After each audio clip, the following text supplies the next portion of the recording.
Today we are going to learn about when sin entered the picture from Genesis chapter 2 and chapter 3. Now, I am from the deep south, and we have a little saying around here that goes, to be naked is to be without clothes on. To be naked is to be without clothes on and up to no good. And we see both of those instances here in chapters 2 and chapter 3. If you look at chapter 2, verse 25, God has just created the woman.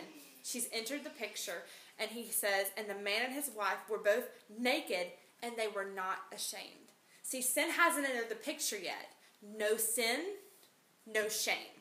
Now in chapter 3, we see sin enter the picture. We see the fall of creation, the fall of man, the fall of Adam and Eve. What we see in chapter 3, verse 7 is that after they have eaten of the forbidden fruit, it says, then the eyes of both were opened, and they knew they were naked. And they sewed fig leaves together and made themselves loincloths.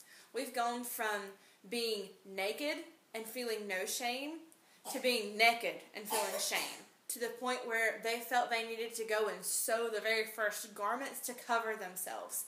That's what sin does. Sin makes you feel dirty. Sin makes you feel shame. It makes you feel like you need to hide things. No sin is no shame. Enter sin, enter shame. And we have been dealing with the burden of shame ever since we've been dealing with the burden of sin. Thankfully, God's story for us doesn't end with sin and shame coming on the scene. Instead, it brings open and opens up the door for the story of the gospel, the story of grace and mercy and forgiveness that we're going to talk about in tomorrow's segment. Take some time now. If there are things in your life, pray that God will reveal those things that make you feel shameful, those things that you feel like you need to hide from God. It is when those things are exposed that we truly experience forgiveness and freedom. And be sure to subscribe to the YouTube channel or follow along with the blog.